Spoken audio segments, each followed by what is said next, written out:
Congratulations, you've just woken up in a small English village sometime around the year 1350.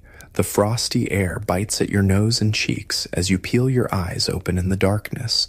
Good news, you've survived another night in the depths of winter. Bad news, it's now time to face the day. The first thing you notice is the bone-chilling cold that has seeped into your humble cottage overnight. Your home is nothing like modern houses with their insulated walls and sealed windows. Instead, you live in a simple one-room dwelling with walls made of wattle and daub. You know, a wooden frame filled with a mixture of mud, clay, straw, and sometimes even animal dung. The roof above is thatched with straw, which provides decent protection from rain, but does little to keep the warmth in. You're not alone in this small space. Your family, perhaps a spouse, a few children, maybe an aging parent, all sleep huddled together on a single straw mattress raised slightly off the dirt floor. The good news is that sleeping close together helps share body heat. The bad news is that your bedding consists of rough woolen blankets that itch terribly, and your mattress is home to a variety of uninvited guests, fleas, and other biting insects that thrive even in winter. In the corner of your home, a few chickens roost. You might also share your living space with a goat or pig during the harshest winter months.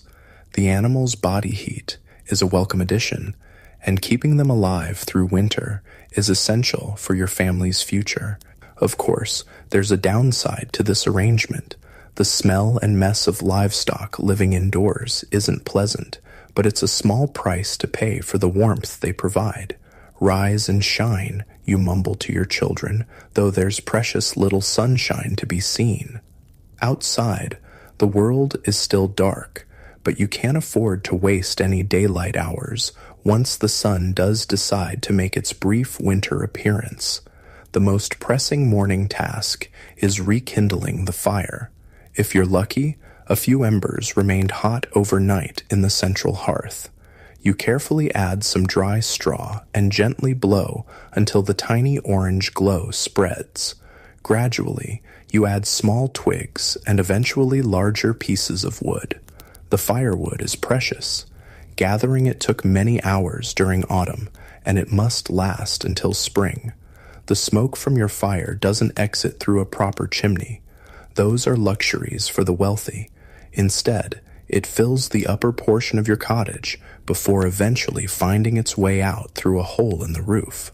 The good news is that the smoke helps preserve the thatching above, preventing it from rotting and keeping some insects at bay.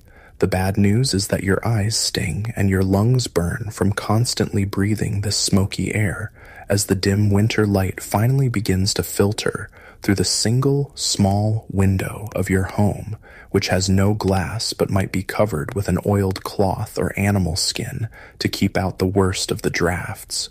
You can now see your breath misting in the air. Even with the fire lit, the cottage never truly gets warm during winter.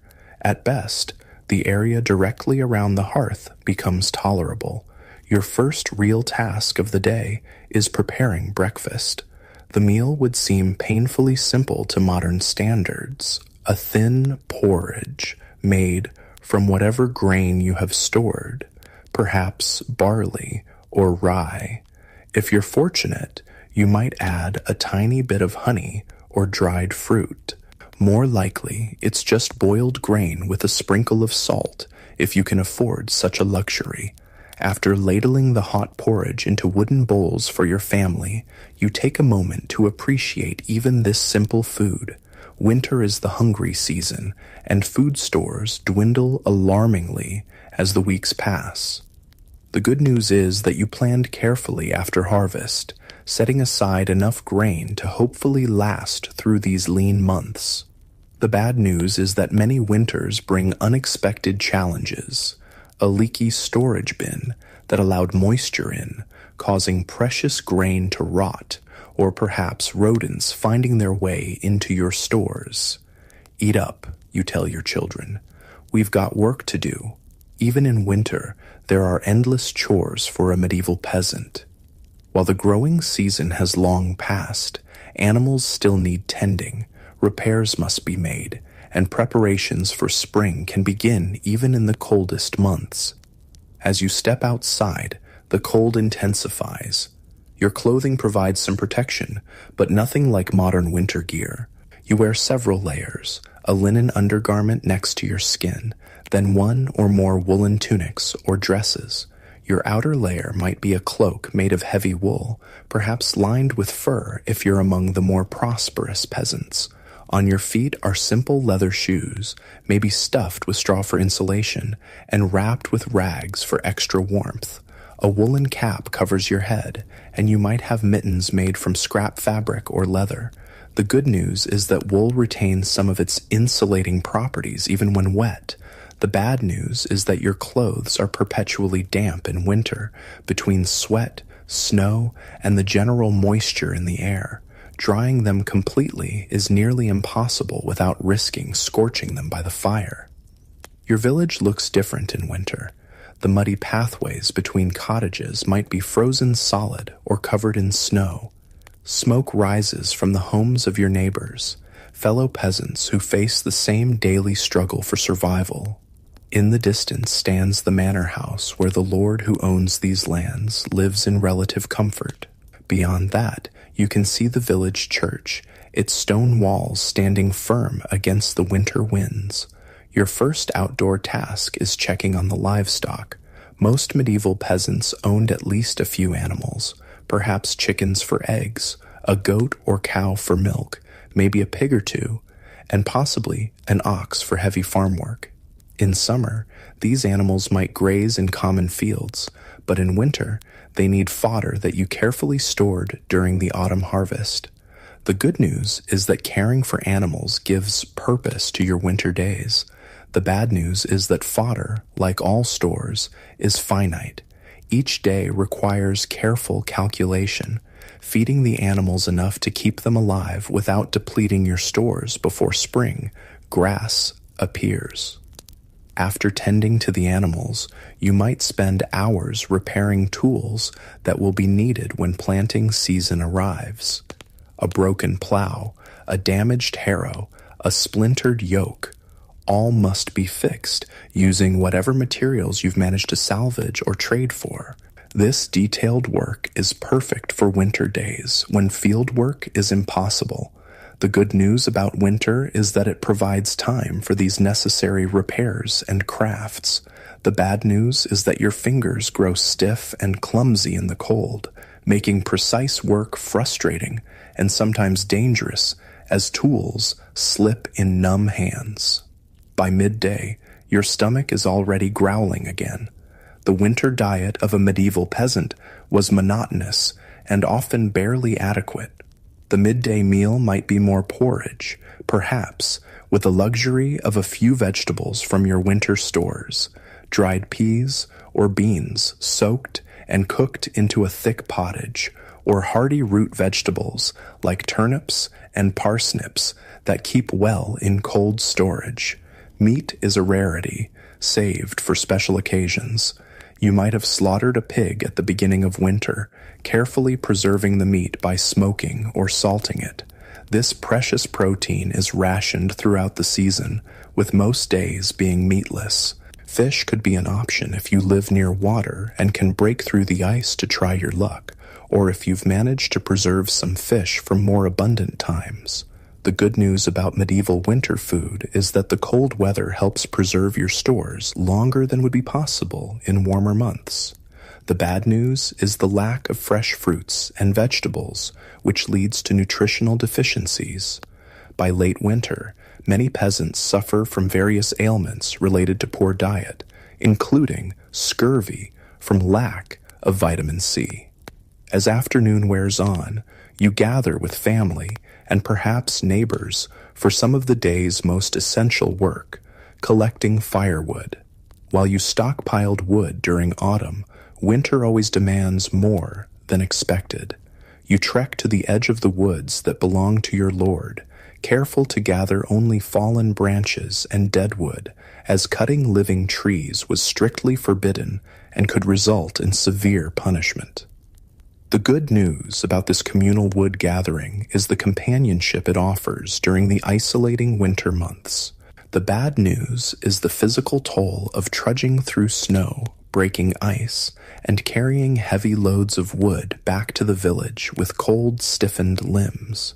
As daylight begins to fade all too quickly during winter months, you head back to your cottage. Evening brings the day's final meal, perhaps the most substantial. The family gathers around the fire, sharing another bowl of pottage, maybe with a precious morsel of preserved meat, or fish added to the mix if you're fortunate.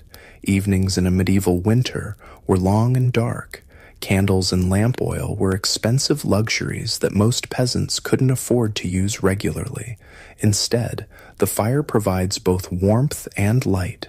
These hours might be spent in quiet conversation, telling stories, or working on indoor tasks like spinning wool, weaving, or carving wooden items that could be used or traded. The good news about these long winter evenings is that they foster family bonds and creativity. The bad news is the unrelenting darkness, with only the flickering firelight to combat the heavy shadows that fill your home. As bedtime approaches, you bank the fire carefully, covering hot coals with ashes to help them stay lit until morning. Losing your fire in winter could be disastrous, as starting a new one from scratch was difficult and time-consuming. You might heat a stone by the fire and wrap it in cloth to take to bed, providing at least some warmth as you settle in for the night. The family, once again, huddles together on the straw mattress, pulling the rough blankets close. Tomorrow will bring similar challenges: the cold, the hunger, the endless work of simply surviving. Yet there's comfort in routine and in knowing that each day brings you closer to spring. As you drift towards sleep, you might ponder the good and bad of your medieval winter existence. The good news is the strong sense of community that hardship creates, as villagers work together and support one another through the difficult months. The bad news is the precariousness of life, where one bad harvest, one severe storm, or one bout of illness could tip the delicate balance from survival to tragedy. But winter in medieval times wasn't only about hardship and struggle. It also brought moments of joy and celebration that helped brighten the darkest days. The medieval calendar was marked by religious festivals that provided welcome breaks from the daily grind. Christmas was a particularly important time, with 12 days of celebration from Christmas Eve to Epiphany on January 6th. Even peasants might enjoy special foods saved for this occasion, perhaps attend a more elaborate church service, and participate in community celebrations. The good news about these winter festivals was the respite they offered from work and worry, bringing light and community to the darkest days of the year. The bad news was that they were brief, and the harsh reality of winter quickly returned once the celebrations ended. Despite all the hardships, medieval peasants developed remarkable resilience and ingenuity for surviving winter. They carefully planned throughout the year, preserving foods through salting, smoking, drying, and fermenting. They developed communal support systems, sharing resources and labor when needed. They learned to predict weather patterns through careful observation, and they passed down crucial knowledge from generation to generation.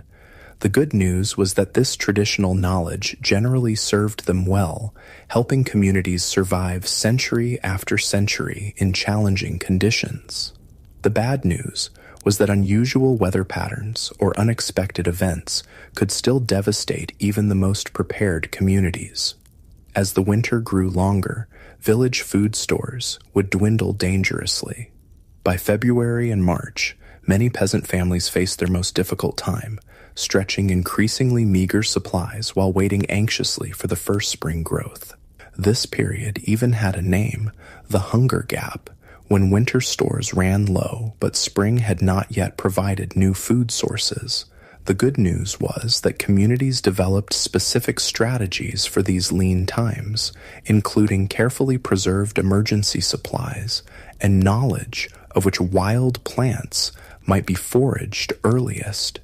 The bad news was that these final weeks of winter claimed the lives of the most vulnerable, the very young, the elderly, and those already weakened by illness or previous hardship. As you lie in your bed, listening to the winter wind howl outside your drafty cottage, you take comfort in small blessings, the breathing of your family around you, the faint glow of banked embers, the knowledge that you've survived another day in this harsh season. Tomorrow will bring its own challenges, but also the quiet satisfaction of facing those challenges with the wisdom and strength passed down through countless generations of those who came before you. And, with that thought, you drift into sleep, another day of medieval winter survival complete. The darkness outside is absolute, the cold relentless, but within your simple home is the warmth of family and the resilience of the human spirit that has always found ways to endure even the harshest seasons. You wake with a start, the sound of coughing echoing in your small cottage. One of your children has developed that familiar winter hack, a sound that strikes dread into the heart of any medieval parent. In your time, a simple cough can be the first sign of something far more serious, and winter is when illness strikes hardest. As you place a gentle hand on your child's forehead, you feel the telltale warmth of fever. The good news is that your family has survived many winter illnesses before. The bad news is that, in medieval times, disease is poorly understood and truly effective treatments are rare. You rise quietly, careful not to disturb the others still sleeping, and move to the hearth where last night's embers still glow faintly. Breathing gently on the coals and adding small kindling, you coax the fire back to life. The first light of dawn won't appear for hours yet, but sleep has abandoned you as worry takes its place. While the fire grows, you reach for a small bundle of dried herbs hanging from one of the roof beams. Medieval peasants relied heavily on herbal remedies passed down through generations. Your grandmother taught your mother, who taught you which plants to gather during summer and autumn, how to dry and store them, and how to prepare them for various ailments. For your coughing child, you prepare a simple tea of dried thyme and sage, plants known for easing coughs and fighting fevers. You add a precious spoonful of honey, saved for just such occasions. The good news is that some of these traditional remedies did contain effective medicinal properties. The bad news is that without understanding why certain plants helped certain conditions, treatment was often hit or miss. As you prepare the herbal remedy, you whisper a prayer. In medieval times, illness was understood as much through religious and superstitious frameworks as through practical observation. Disease might be seen as divine punishment, the work of evil spirits, or the result of an imbalance in the body's humors: blood, phlegm, black bile, and yellow bile. Most peasants combined practical treatments with spiritual appeals, hedging their bets against the mysterious forces that brought sickness. Your child wakes as you approach with the warm tea, face flushed with fever. "Drink slowly," you murmur, helping to hold the simple wooden cup. "This will help you feel better." Whether your confidence is genuine or merely a comforting performance for a frightened child, it serves its purpose. The good news is that showing confidence often helps keep panic at bay. The bad news is that deep down, you know how powerless you truly are against serious illness. By now, other family members are stirring. Your spouse takes on the morning chores while you tend to the sick child. This flexibility of roles was common in peasant households. While medieval society had clear gender divisions in many areas, illness and crisis often required everyone to adapt and take on whatever tasks were needed for family survival. Word of your child's illness spreads quickly through the village. In the close-knit community of a medieval hamlet, information travels fast, and sickness in one household is everyone's concern. By mid-morning, a neighbor appears at your door with a small bundle of dried elderberries, known to help with fever and colds. Another brings a portion of chicken broth from one of the few birds recently slaughtered. The good news about medieval village life is this strong sense of community, support during times of crisis. The bad news is that the same close proximity and shared resources that foster this support also allow disease to spread rapidly through the population. Your village, like most medieval communities, has developed collective strategies for dealing with winter illnesses. Certain older women are known for their healing knowledge and are often called upon when someone falls sick, though later centuries would sometimes view such women with suspicion during witch hunts. In your village, these wise women are respected for their practical knowledge of herbal remedies and traditional treatments. One such woman visits your home by midday, examining your child with weathered hands and keen eyes that have seen countless winters and the illnesses they bring. She recommends a poultice of mustard seed wrapped in cloth to be placed on the chest, which might help loosen the congestion in the lungs. She also suggests hanging fresh bundles of strongly scented herbs, like rosemary, around the sleeping area, believed to purify the air of disease-causing miasmas. The good news is that some of these traditional treatments did provide genuine relief for certain symptoms. The bad news is that without understanding germ theory, even the most well-intentioned care could sometimes spread infection rather than cure it. As the short winter day progresses, you maintain a careful vigil. Medieval peasants understood that the first day or two of illness often determined whether someone would recover quickly or face a more serious battle. The greatest fear is that a simple cough might develop into pneumonia or consumption, tuberculosis, diseases that claimed countless lives during the winter months. You ensure your child drinks plenty of fluids, herbal teas, weak ale, which was safer than water in medieval times due to the brewing process, and broth when available. You keep the fire burning to maintain warmth in the cottage, though this requires using precious winter firewood at a faster rate than planned. The good news about medieval healthcare is that basic supportive care, keeping patients warm, hydrated, and fed, was well understood and practiced. The bad news is that without antibiotics or effective ways to reduce dangerous fevers, many infections that would be considered minor today could become life-threatening. By evening, other concerns begin to press on your mind. With one family member sick and another primarily occupied with caregiving, the essential daily chores of winter survival become more challenging. Animals still need feeding, water must be fetched, and firewood gathered. In a medieval peasant household, there was precious little margin for disruption in the daily work routine. Fortunately, the same community that brought remedies also offers practical help. A neighbor's child arrives to help with livestock care, and another brings a bundle of firewood to supplement your supply. This mutual aid system was essential to village survival, with each family knowing that their turn to need help would inevitably come. Many hands make light work, your neighbor says with a nod as he drops off the firewood, a sentiment that defined medieval community life, especially during the challenging winter months. As darkness falls early, as it always does in winter, your family gathers around the fire for the evening meal. Your sick child manages to eat a small portion of the simple pottage, a thick soup of barley and dried vegetables that forms the staple of your winter diet. Even this small appetite is an encouraging sign. The good news is that your child's fever seems to be holding steady rather than worsening. The bad news is that the night ahead will be long and anxious, as darkness in the medieval world brought heightened fears and limited options for care. Nighttime illness in medieval winter presented particular challenges.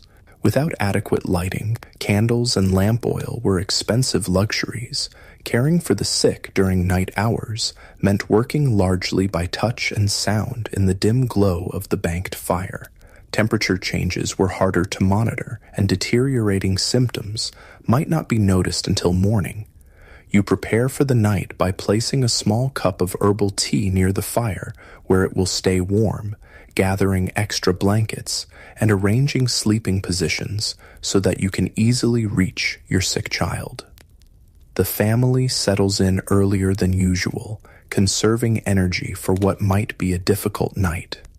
In the darkness, the sounds of winter become more pronounced, the wind whistling through thatching, the occasional creak of wooden beams contracting in the cold, the soft breathing of your family members, and the more labored breathing of your sick child.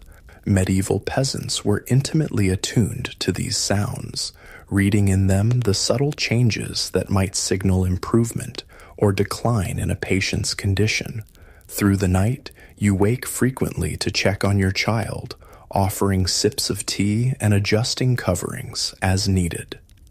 This pattern of interrupted sleep would be familiar to any parent throughout history, but for medieval caregivers, each wakeful moment also carried the weight of knowing how quickly illness could turn deadly, especially for the young and old. As the night deepens, your thoughts turn to other winters and other illnesses your family and village have endured. The specter of the great mortality, what later generations would call the Black Death, still haunts collective memory, even years after its most devastating outbreaks. Though the plague was most associated with warmer months, winter brought its own deadly infections, particularly those affecting the lungs. The good news is that your village has been spared the worst epidemics in recent years. The bad news is that every medieval person lived with the knowledge that disease could sweep through a community with devastating speed, leaving grief and empty homes in its wake.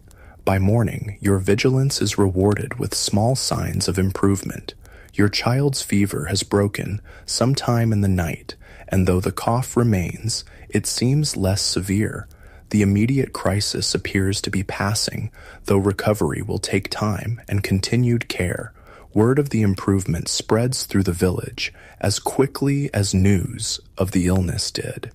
Your neighbors express relief, not just out of compassion, but also from practical concern. Widespread illness could threaten the entire community's winter survival if too many fell sick to perform essential tasks. God has been merciful, one neighbor comments when she visits. This religious framework for understanding both illness and recovery was central to medieval experience. While practical remedies were applied diligently, ultimate credit for healing was given to divine intervention, often mediated through the intercession of saints specifically associated with certain ailments. The improvement in your child's condition allows you to turn attention back to the ongoing demands of winter survival. The episode has depleted some of your carefully stored supplies, extra firewood burned to maintain warmth, herbs used for remedies, and food shared to make nourishing broths. These resources must now be conserved even more carefully to last until spring. This pattern of crisis, community response, and readjustment was a familiar rhythm in medieval village life. The good news is that this created remarkably resilient communities, capable of weathering difficulties through collective action. The bad news is that repeated hardships could eventually overwhelm even the most resilient systems, especially in years of poor harvests or widespread illness. As your child begins recovering, you reflect on the precarious nature of winter health in medieval times. Beyond acute illnesses like fevers and coughs, winter brought numerous other health challenges that affected daily life and long-term well-being, Skin conditions were particularly common, exacerbated by infrequent bathing during cold months when exposing the body to water seemed dangerous and impractical. The rough wool clothing worn in winter, often unwashed for months, caused irritation and rashes. Chilblains, painful inflammation of small blood vessels from exposure to cold, affected many hands and feet, making daily work even more difficult. Poor nutrition as winter progressed led to various deficiencies. By late winter, the lack of fresh fruits and vegetables often resulted in symptoms of scurvy, bleeding gums, loose teeth, and poor wound healing from vitamin C deficiency. Joint pain intensified in the cold and damp conditions, particularly for older villagers or those who had sustained injuries in previous years. The good news is that medieval people recognized many of these conditions and had developed practices to mitigate them. Certain preserved foods like sauerkraut retained some vitamin content. Wild plants that appeared early in spring, such as nettles and dandelions, were eagerly harvested for their nutritional benefits. The bad news is that without understanding the underlying causes of nutritional deficiencies, prevention was inconsistent and often inadequate. Mental health, though not conceptualized as we understand it today, was also affected by the winter months. The isolation, darkness, and hardship of winter could bring melancholy and despair, conditions recognized in medieval medical texts, if not fully understood. Modern seasonal affective disorder likely affected many medieval people, particularly in northern regions, with very short winter days. Communities developed social strategies to combat this winter isolation and depression, gathering for storytelling, music, or simple conversation by the fire provided mental stimulation and emotional support. Work that could be done indoors, like spinning, weaving, or tool repair, was often performed in small groups rather than individually, creating opportunities for social interaction during the isolated winter months. The good news about these social gatherings was the sense of community and shared experience they fostered. The bad news was that the same close indoor gatherings that provided emotional comfort also created ideal conditions for the spread of infectious disease. As your family navigates the recovery from this episode of illness, you're reminded of the knowledge passed down through generations about surviving winter ailments. Your grandparents lived through far worse winters and epidemics, and their accumulated wisdom, practical remedies, observation skills, preventative practices, has been transmitted to you through stories and direct teaching. This oral tradition of health knowledge was essential in medieval communities, where literacy was rare and written medical texts, when they existed at all, were in Latin and accessible only to educated clerics and physicians who served the wealthy.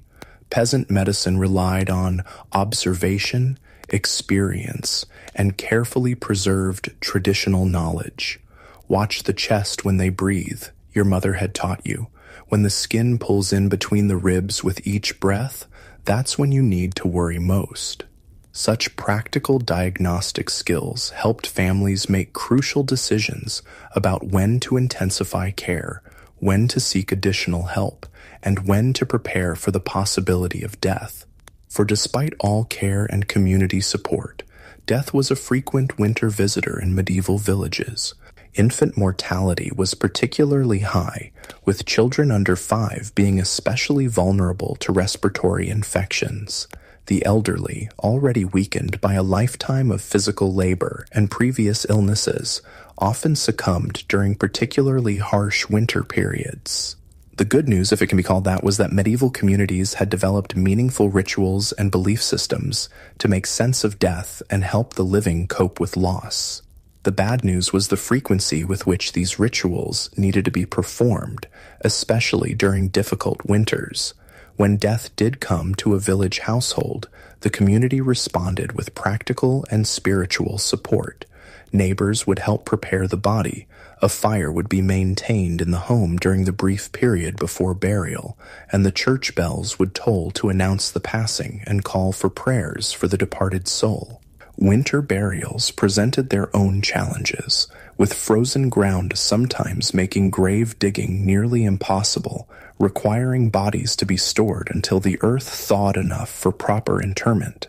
But your family has been fortunate this time.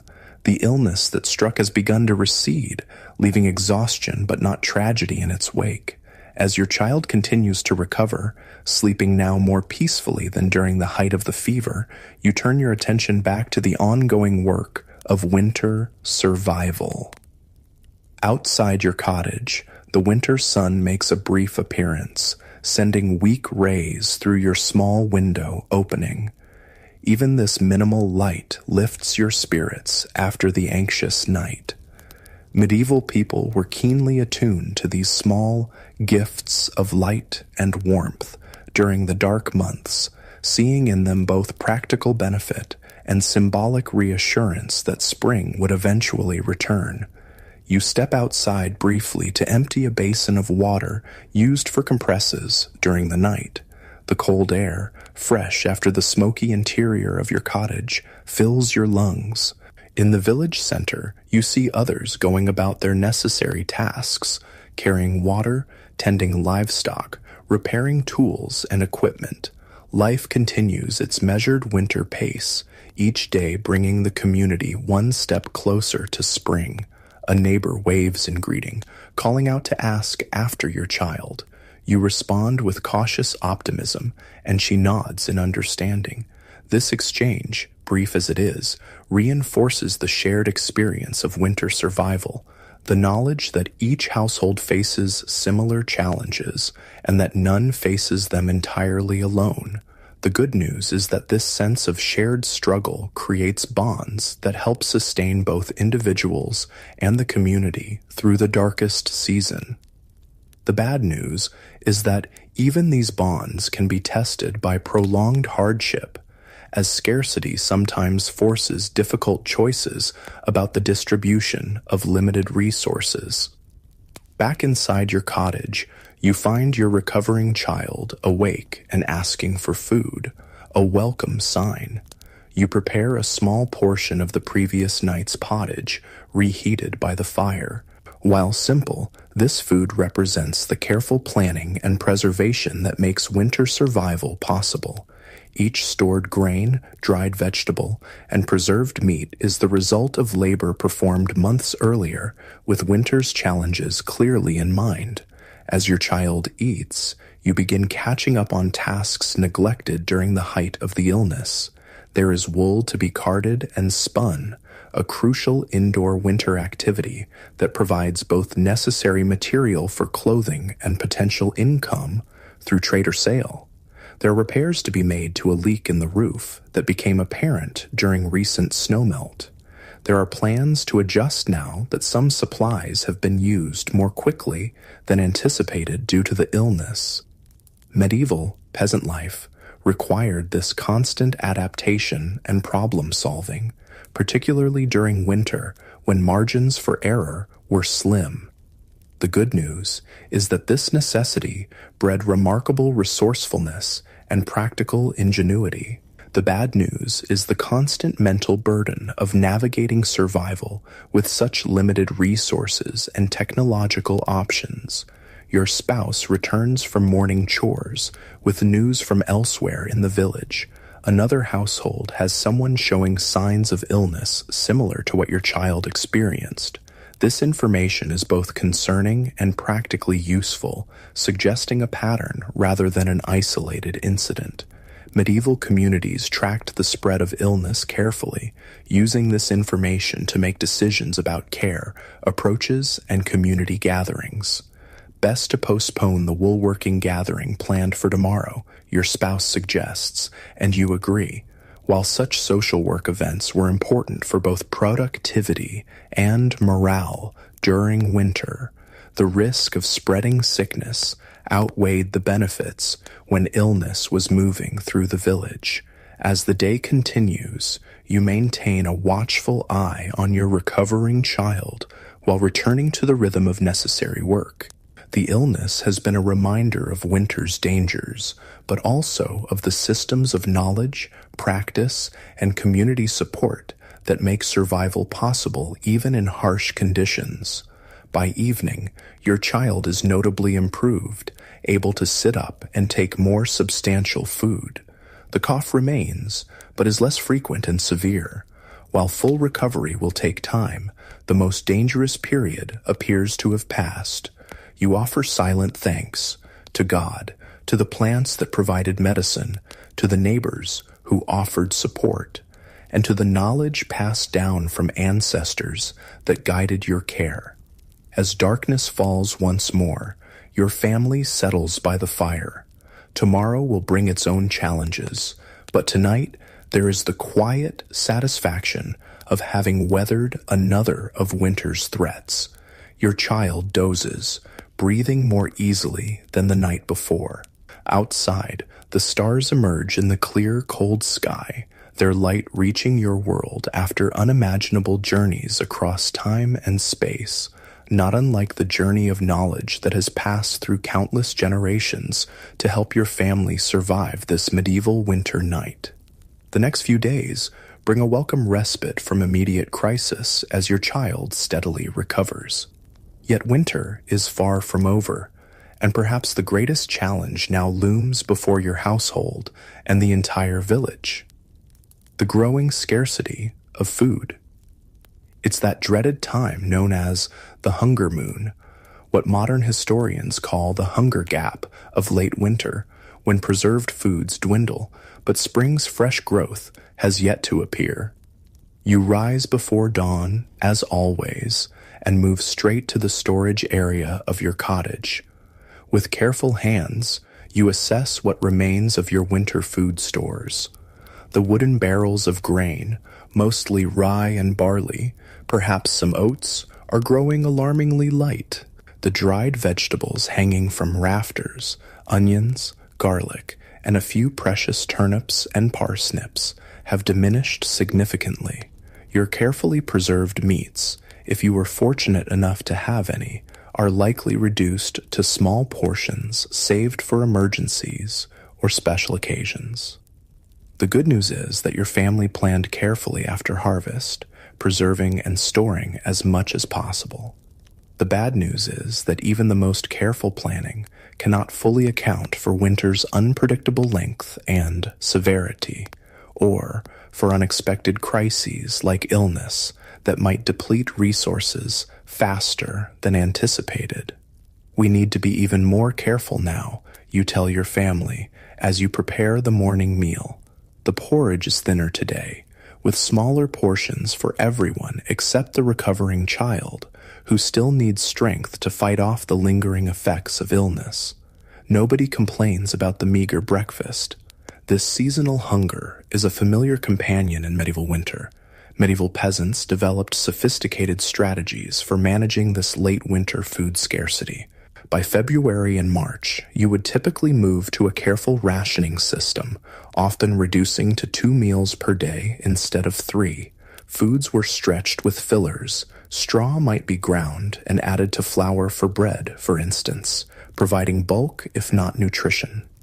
Wild resources became increasingly important as stored foods diminished. The ice has thinned on the pond, your spouse notes. Perhaps fishing will be possible again soon. This prospect brightens the mood slightly. Even a few small fish would add precious protein to your diet and change the monotonous flavor of winter meals. Medieval freshwater fishing was done with simple tools, woven baskets as traps, hand nets, or rudimentary hooks and lines. In some regions, peasants had rights to fish in specific waters, though these rights were often contested by lords who claimed exclusive fishing privileges. After breakfast, bundled against the cold, you joined several other villagers on an expedition to check winter traps set in the woodlands at the edge of the village lands. Trapping small game was an important supplementary food source, though medieval peasants had to be careful about where and what they hunted. Many forests were designated as the Lord's hunting grounds, where capturing game, especially deer, boar, or other large animals, was strictly forbidden to peasants and could result in severe punishment.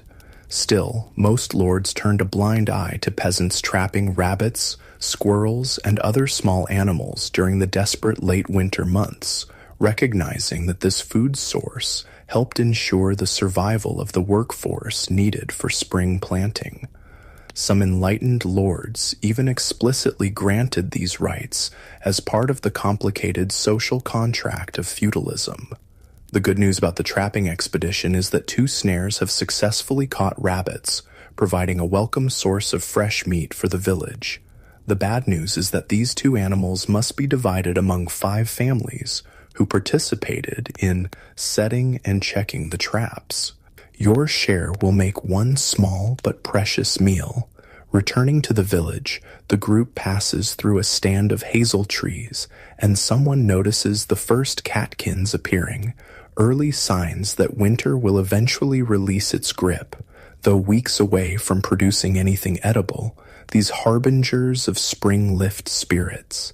Medieval peasants were keen observers of such natural indicators, their survival depending on intimate knowledge of seasonal patterns and changes. "Look there," an older villager points out. "The first snowdrops are pushing through near that fallen log." These early flowering plants were more than just a pretty sight to medieval people. They marked the beginning of the seasonal transition that would eventually bring food abundance again. Some early spring plants were also medicinal or edible, making their appearance genuinely life-sustaining.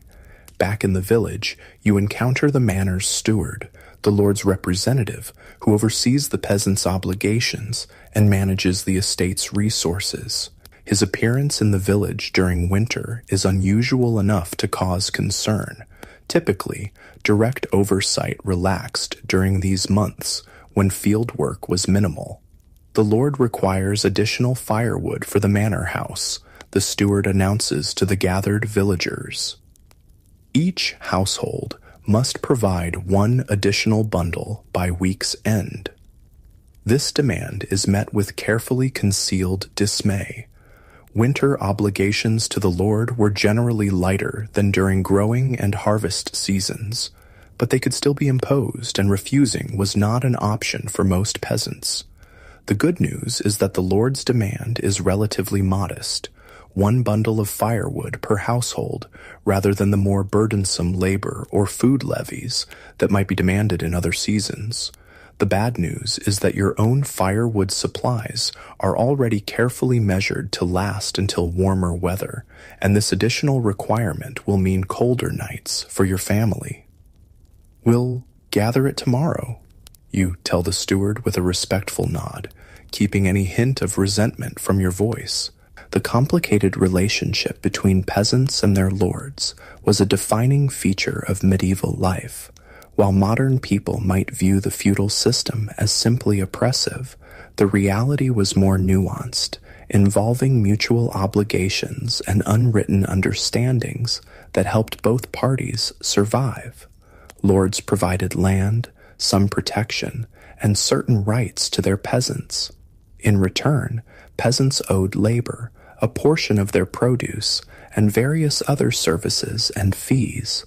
During winter, this relationship often shifted slightly, with many lords recognizing the hardships of the season and reducing demands accordingly.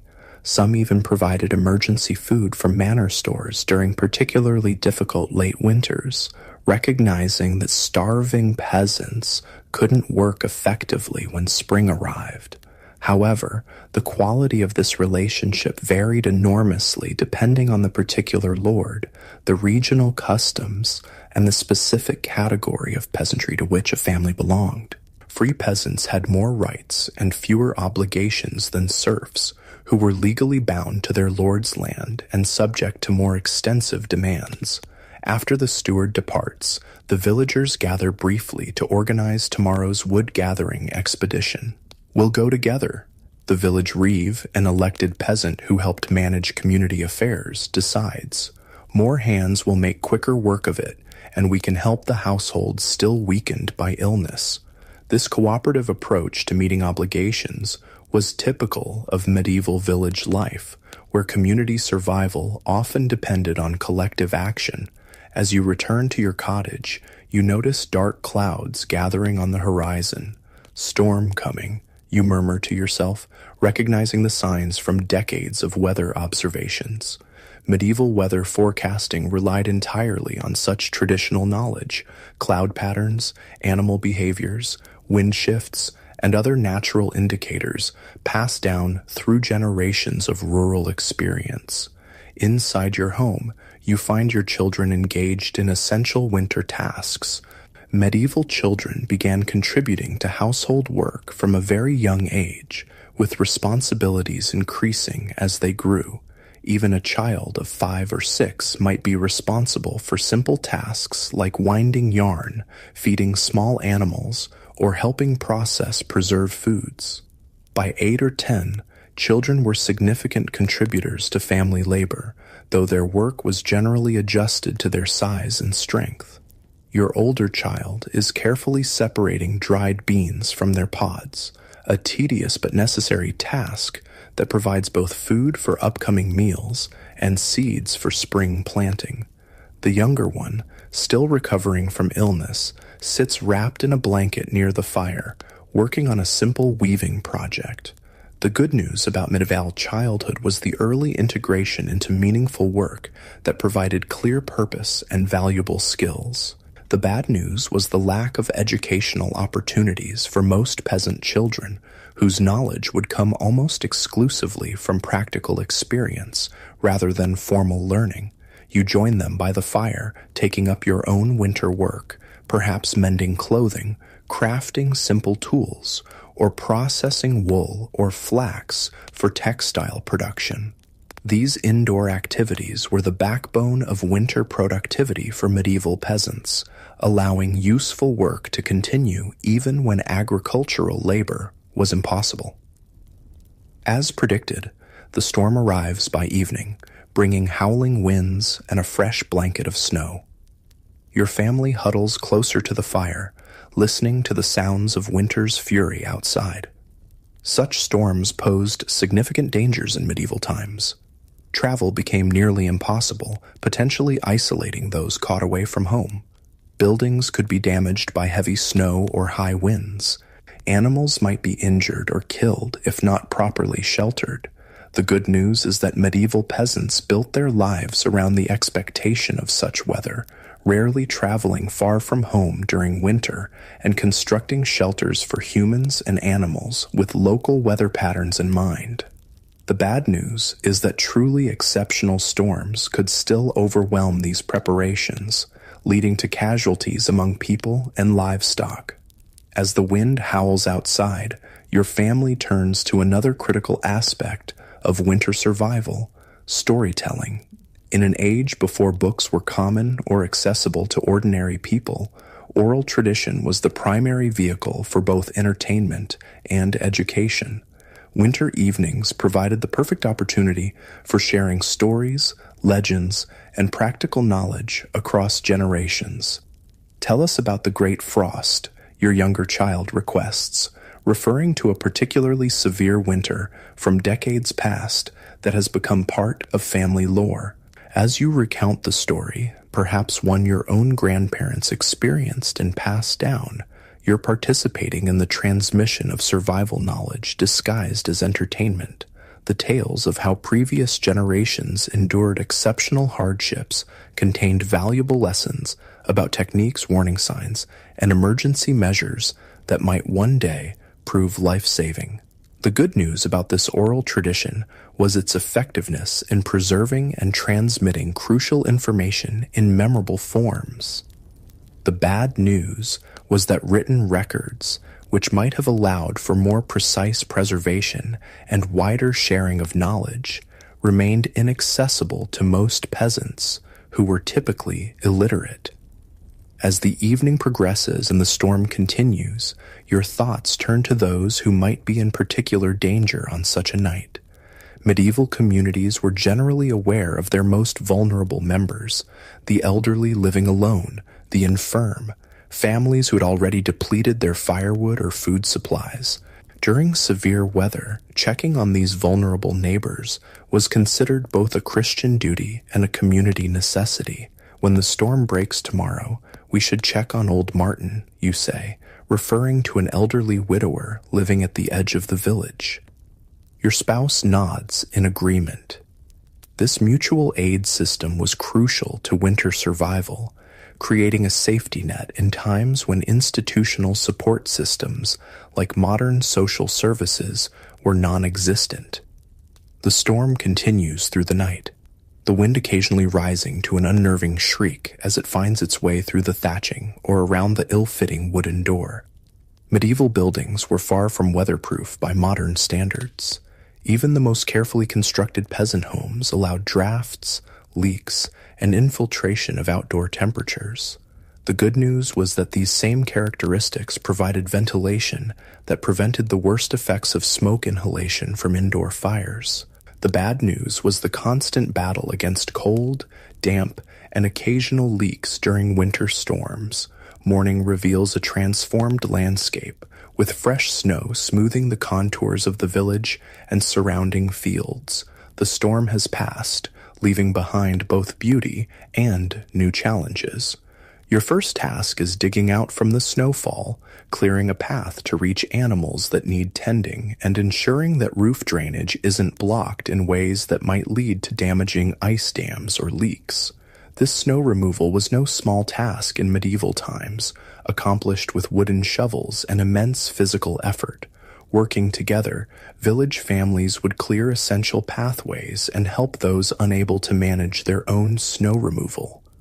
The good news about fresh snow was that it actually provided some insulation, making very cold days slightly more bearable inside peasant dwellings. The bad news was the additional labor required and the increased difficulty of performing everyday tasks like gathering water or firewood. With pathways cleared, you join several neighbors in checking on the community's most vulnerable members. Old Martin is found safe, but low on firewood, a situation quickly remedied by the visiting group who share from their own supplies.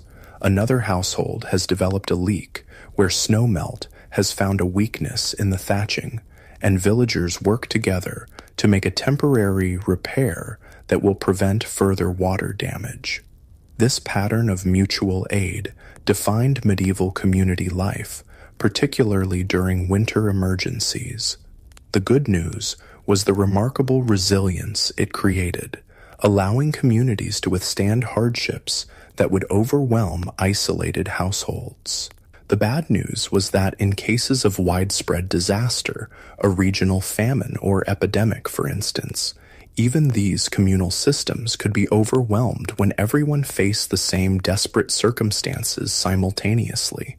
By midday, the initial post-storm crisis management is complete, and attention turns to taking advantage of the fresh snow for necessary winter tasks. Children are sent sledding down a nearby hill, not merely for recreation, though they certainly enjoy it, but to pack down a smooth snow path that will make it easier to transport harvested firewood back to the village on simple wooden sleds. Medieval winter work often combined practical necessity with elements of play or social enjoyment. The good news about this integration was that it made essential labor more enjoyable and fostered community bonds. The bad news was that even activities with elements of fun remained primarily work, with leisure as we understand it today being a rare luxury for peasants in any season. Your afternoon is spent in the communal wood-gathering expedition organized to meet the Lord's demand. The fresh snow makes walking to the forest edge more difficult, but will facilitate dragging the collected wood back to the village. Working together, the assembled villagers make relatively quick work of gathering the required bundles, though the labor is still strenuous in the cold conditions. As you work, conversation turns to the upcoming Candlemas celebration on February 2nd, one of several religious festivals that punctuated the winter season. For medieval peasants, These church holidays provided not only spiritual significance, but also welcome breaks from routine and opportunities for community celebration, even amid winter's hardships. The priest says, "We'll have new candles this year," someone mentions, referring to the blessing of candles that gave Candlemas its name. While primarily religious in nature, such festivals also served practical purposes in the medieval calendar. Candlemas traditionally marked the midpoint of winter, when half the winter stores should ideally remain if a household was to make it comfortably to spring. It provided a natural moment to assess supplies and adjust consumption patterns if necessary. The good news about the medieval liturgical calendar was the way it provided psychological milestones throughout the winter, breaking the cold season into manageable segments punctuated by celebrations. The bad news was that these religious observances also imposed additional obligations, including special church tithes that could strain already limited winter resources. With firewood gathering complete, you help distribute the bundles, ensuring that each household has their required contribution ready for the steward's collection. Then your thoughts turn to the evening meal, perhaps the most challenging aspect of late winter for medieval peasants. By this point in the season, meals had become increasingly monotonous and nutritionally limited. The same basic ingredients, stored grains and roots, perhaps preserved meat or fish in small quantities, appeared day after day, prepared in ways that might vary slightly but couldn't disguise the limited options available. Tonight's meal in your cottage might be a thin soup of barley and dried peas, flavored with the last of an onion and a small piece of salt pork, if your family was fortunate enough to have preserved meat. A coarse bread made primarily of rye might accompany it. The good news about medieval peasant cooking was the remarkable ingenuity developed for creating nourishing meals from limited ingredients. The bad news was the nutritional deficiencies that often developed by late winter, leading to health problems from scurvy to weakened immunity. As your family eats, conversation turns to plans for the coming days. Despite winter's ongoing challenges, thoughts are increasingly directed towards spring preparations. Seeds saved from the previous year's harvest must be checked and sorted. Tools used for planting and field work need final repairs. Decisions about which fields to plant with which crops must be discussed and coordinated with other village households.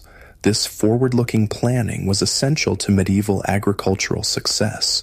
The good news was that it provided hope and purpose during the final difficult weeks of winter. The bad news was the anxiety that accompanied such planning, as peasants were acutely aware that decisions made now would significantly impact food availability in the coming year. After the meal, your family settles by the fire for the evening hours. Perhaps you engage in minor craft work, carving wooden utensils, repairing baskets, or working with textiles. Many peasant households supplemented their agricultural livelihood with specialized crafts that could provide additional income or trade goods. This household craft production was especially important during winter when agricultural work was minimal. The good news about these craft skills was their contribution to both household self-sufficiency and economic resilience. The bad news was the limited market for such goods in the medieval rural economy, especially during winter when travel to markets was difficult and most households focused on basic survival rather than acquiring new items. As darkness deepens outside, your thoughts turn to the remaining weeks of winter. Though February has arrived, bringing slightly longer days and occasionally milder temperatures, you know from experience that winter's grip will loosen slowly. March can bring surprising storms, even as the first signs of spring appear. The transition between seasons is rarely smooth or predictable, yet there is cautious optimism in your household and throughout the village. The worst of winter is likely behind you. The carefully managed food stores, while dwindling, should last if stretched carefully. The community has weathered another season of cold, darkness, and scarcity through collective effort and shared knowledge. As you bank the fire for the night and prepare for sleep, you reflect on the strange paradox of medieval winter, its simultaneous brutality and beauty, its isolation and communal solidarity, its scarcity and ingenuity. Modern people might view your winter existence with pity, focusing on the material hardships and lack of comforts that define this season in your time. Yet, your experience contains elements less familiar to later ages: the profound interdependence of community, the intimate knowledge of natural cycles, and the deep satisfaction of survival through skill and cooperation rather than technological convenience. The good news about your medieval winter existence is the deep resilience, practical wisdom, and human connection it fosters. The bad news is the physical hardship, constant uncertainty, and narrow margin between survival and disaster that accompanies these less tangible benefits.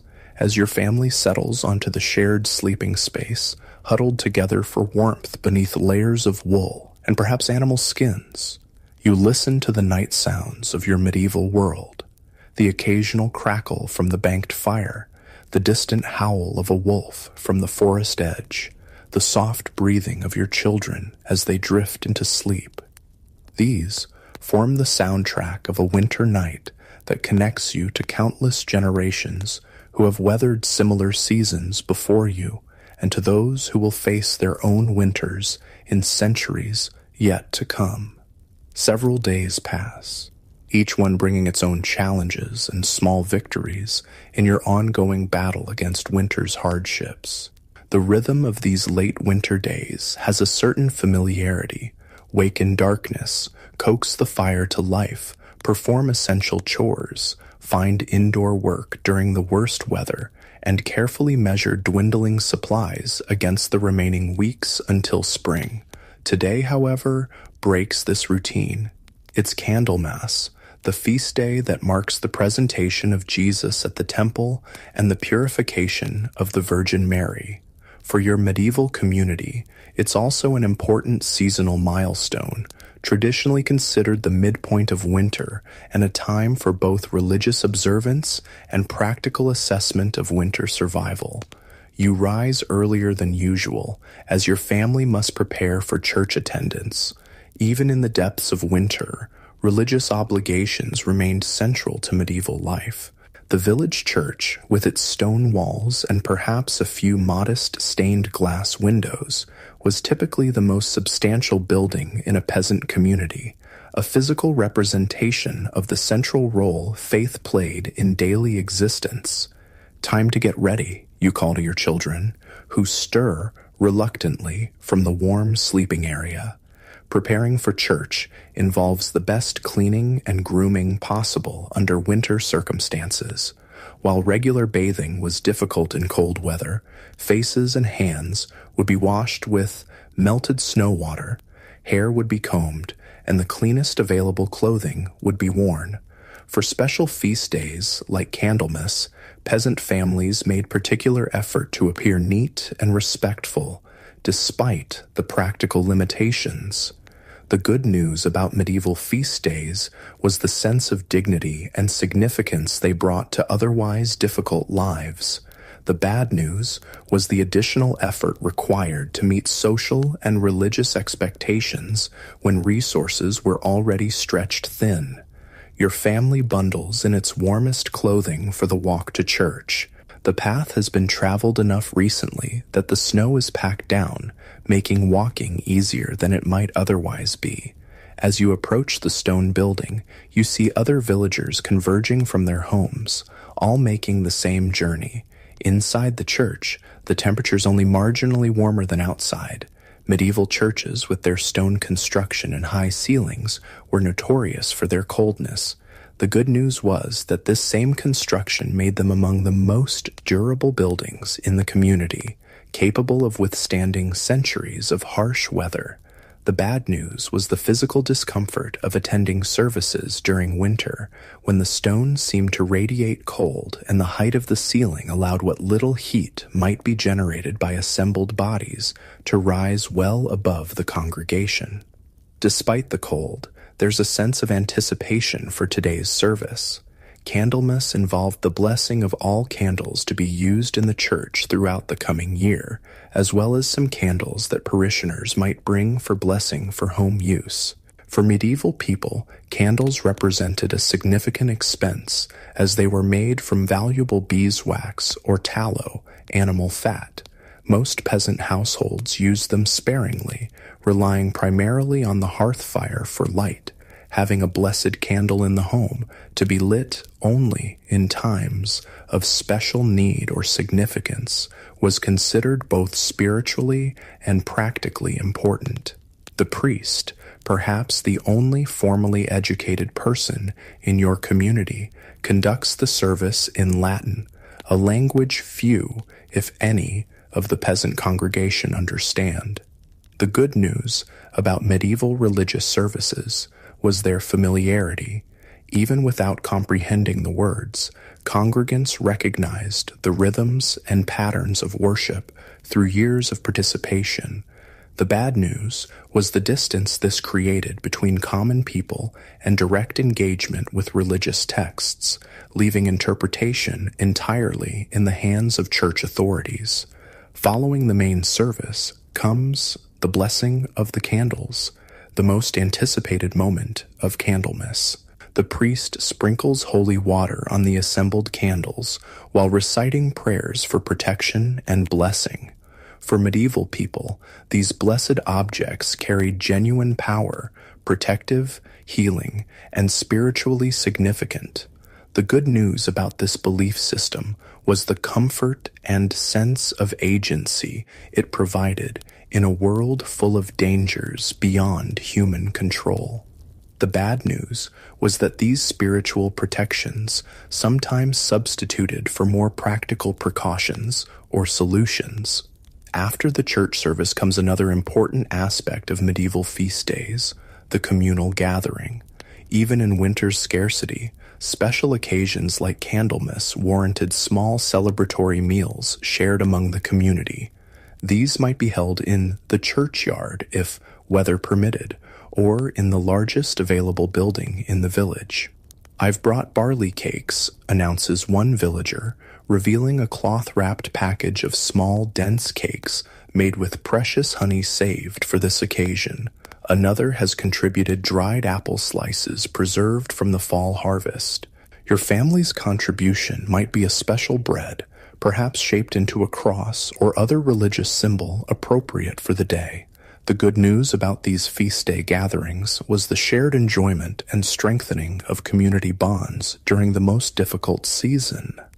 The bad news was that even these special meals remained modest by later standards, and the resources used for celebration might later be missed if winter extended longer than expected. As the communal meal progresses, conversation turns to practical matters. Candlemas traditionally marked the point at which half of winter's stored provisions should remain if a household was to comfortably reach spring. This made it a natural time for assessing supplies and adjusting consumption if necessary. "Our grain is holding well enough," one villager comments, "but the root cellar flooded when the snow melted last week, lost nearly all our remaining turnips to rot." Others share similar accounts, the triumphs and setbacks of winter storage management. This exchange of information wasn't merely conversation. It allowed the community to identify households that might need assistance and those with surplus in particular areas who might be able to help. The good news about this transparent communal assessment was the collective problem solving it facilitated. The bad news was the anxiety it could produce when multiple households reported shortages, suggesting potential community-wide scarcity in the weeks ahead. As the gathering continues, you notice the Lord Steward observing from a distance. His presence at village celebrations was common, partly participatory, partly supervisory. In medieval society, the relationship between peasants and their lords was complex and multifaceted. While lords held significant power over their peasant tenants, successful manors depended on a certain degree of cooperation and mutual interest. Today, the steward approaches with an announcement. The lord invites 6 village men to join the hunt tomorrow. Recent tracks suggest a wild boar has entered the South Woods. This news causes a stir of excitement. Typically, hunting in the lord's forests was strictly forbidden to peasants, with harsh penalties for poaching. Special invitations to join hunts were both an honor and a practical opportunity to obtain meat during the lean winter months. The good news about such invitations was the acknowledgement of peasant skill and the chance to supplement dwindling food supplies. The bad news was the reminder of the power differential, that access to these resources remained at the lord's discretion rather than by peasant right. The village reeve quickly selects the 6 men, choosing those with hunting experience and those from households with the greatest need for additional food.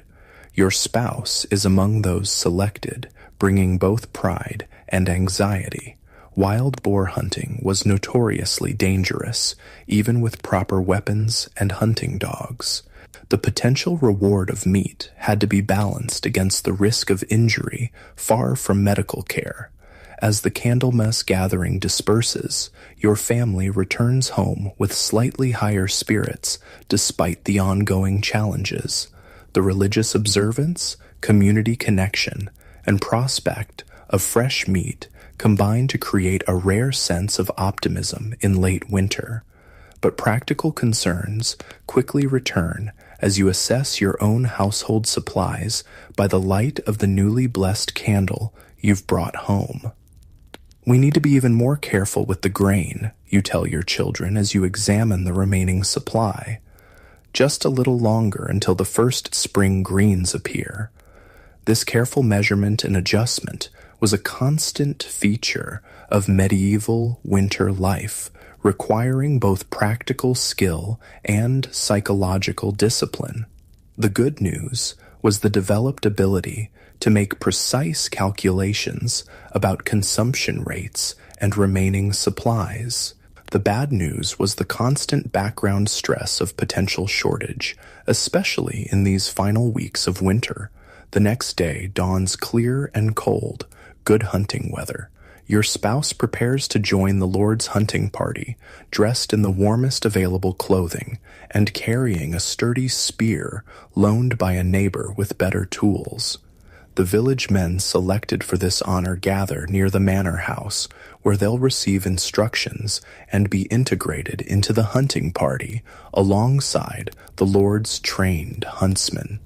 For your part, the day will be spent on essential household tasks and preparations for the anticipated meat. If the hunt is successful, proper preservation of this unexpected bounty will be crucial. Medieval meat preservation typically involved salting, smoking, or a combination of both. While modern people might think primarily of refrigeration for food preservation, medieval peasants maintained sophisticated knowledge of multiple preservation techniques appropriate for different foods and circumstances. The good news about these preservation methods was their effectiveness at making perishable foods last for extended periods without modern technology. The bad news was the significant labor involved and the need for supplies like salt, which was relatively expensive and had to be acquired through trade rather than local production in most areas. While preparing these preservation materials, you hear a commotion from the village center. Stepping outside, you see a small group of strangers, travelers on horseback, who have stopped in the village. Winter travelers were relatively uncommon, as road conditions and weather made journeys difficult and dangerous. Their arrival would have been a noteworthy event, bringing news from beyond the isolated winter community. they're the Lord's tax collectors, your neighbor whispers, having gathered this information from someone closer to the conversation, come to assess what's owed at quarter day. This explanation brings understanding, but also concern. Medieval taxation occurred on regular quarter days throughout the year, with specific obligations due at each.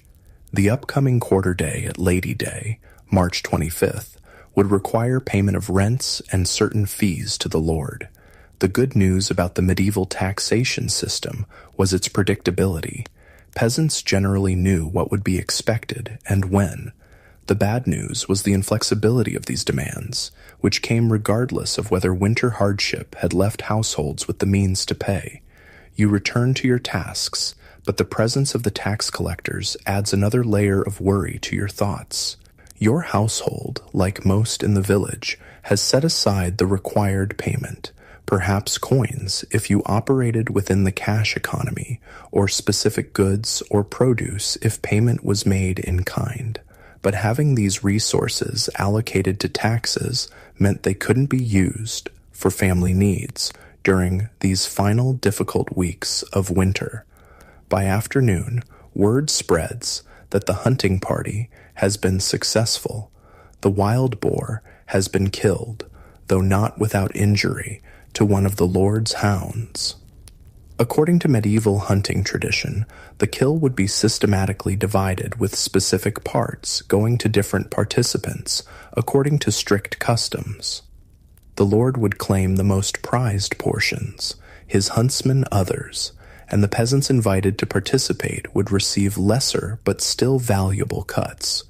Your spouse returns by evening, tired but triumphant, carrying a substantial portion of meat, the reward for participating in the hunt.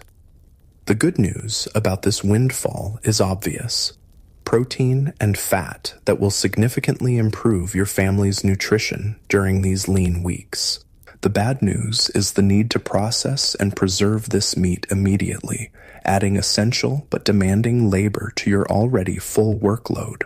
Well into the night, your household works on this preservation, cutting meat into appropriate portions, rubbing it with precious salt, and hanging pieces to begin the smoking process over the hearth fire.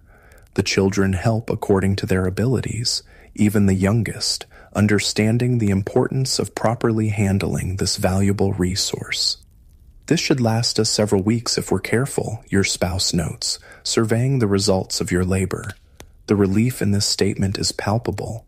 The psychological burden of food insecurity was one of winter's heaviest weights for medieval peasants. The good news about this successful hunt is not just the food itself, but the mental comfort of having a buffer against hunger. The bad news is the knowledge that not every household in the village received this benefit, and some will continue facing severe scarcity. The following days bring another challenge typical of late winter, rapid weather changes that create hazardous conditions. A brief warming spell causes snow to melt during daylight hours, creating muddy, slushy conditions. Nighttime freezing then turns these wet areas into treacherous ice. For medieval peasants without modern footwear or ice management techniques, these conditions significantly increase the risk of falls and injuries. The good news about these temperature fluctuations was that they signaled the approaching transition to spring. The bad news was the dangerous interim period they created and the potential damage to buildings and stored goods from freeze-thaw cycles. Indeed, several village households report problems from these conditions. A collapsed storage area where melting snow created weight beyond what the structure could bear, a serious fall resulting in what appears to be a broken arm for an elderly villager, new leaks in previously sound roofing. The community mobilizes to address these issues, redistributing affected stored goods to intact buildings and providing care for the injured.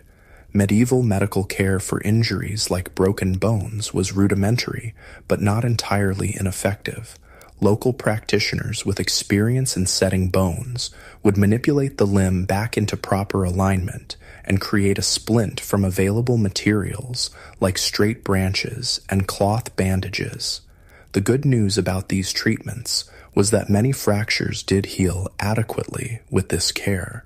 The bad news was the absence of pain management beyond herbal remedies, alcohol, or simple distraction techniques. As the injured elder receives care in a neighbor's home, you join several other villagers in repairing the damaged storage building. This work provides another example of medieval winter adaptation, the ability to perform necessary construction and repairs even in challenging conditions.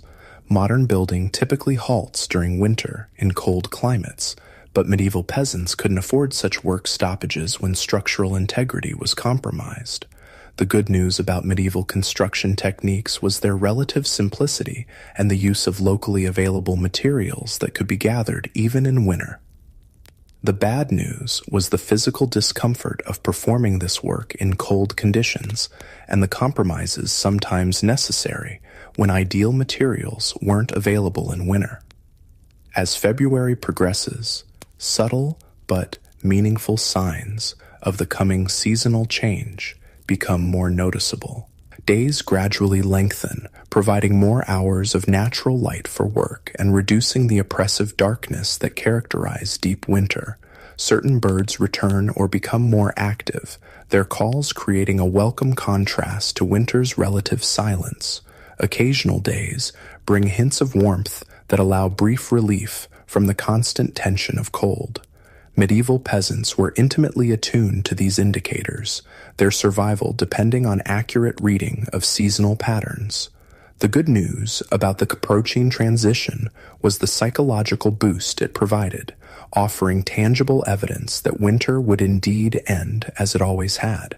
The bad news was the knowledge that the hunger gap often intensified during these final weeks before spring growth provided new food sources.